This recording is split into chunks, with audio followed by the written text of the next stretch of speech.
So tonight in Georgia, um, they had a special election for the 14th congressional district, which includes Rome, Georgia, that part of northern Georgia, um, that had been Marjorie Taylor Greene's stomping ground for the last 6 years. Remember, Greene was elected in 2020 with no opposition because Democrats did not want to mess with that district.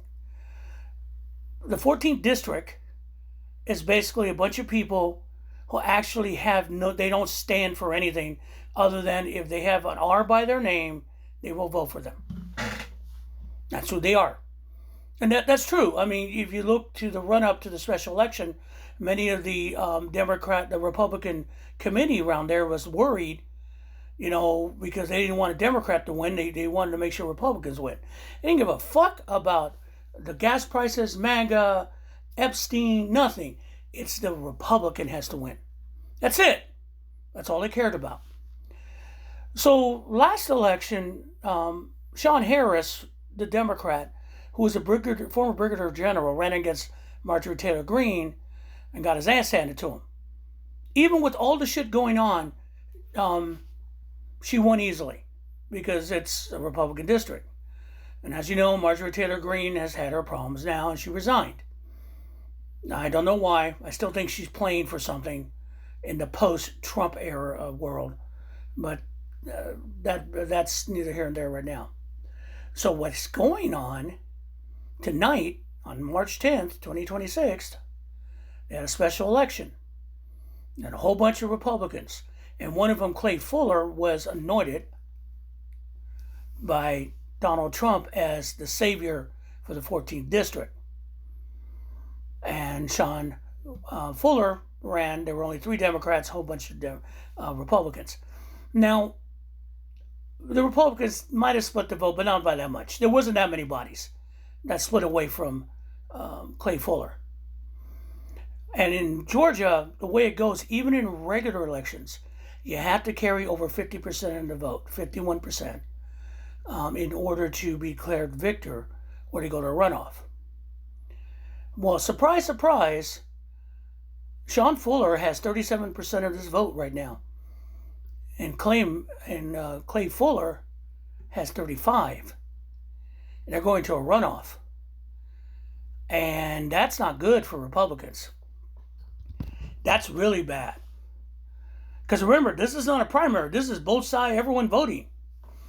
And he got more votes. So now, will that translate to a win in April? Don't know. Because it is what it is out there. But I would say this. Come April 7th, we still may be in a war. Trump may be talking about a draft. Trump may be talking about taking away our voting rights. Gas may be $6, $7 a gallon, whether we like it or not. Prices will be going through the roof. We might have a financial collapse, considering the way things are going with jobs and the economy before April 7th. And just because Trump anointed you, doesn't mean it's going to work for you. Even in Georgia. We have a Georgia candidate, Burt Young, running around for governor, who was anointed by Trump, and he's running ads that I'm just like Trump. That ain't going to fly, brother. Same thing for the Senate seats, people. Not going to work. Because I'll tell you one thing. The biggest litmus test, whether or not to see if this is going to be a very dark purple state, is April 7th. Because even if Fuller wins, but it was a small margin, that's not going to bode well for November. And if Matthews wins, and he's going to run for the incumbent seat, and then one more Democratic vote in Congress, that will be a tell. Because not only does that mean that Georgia's ready to turn purple, because they're not going to be blue, but it's definitely going to show that Trump has lost his power, and Republicans better start shitting their pants.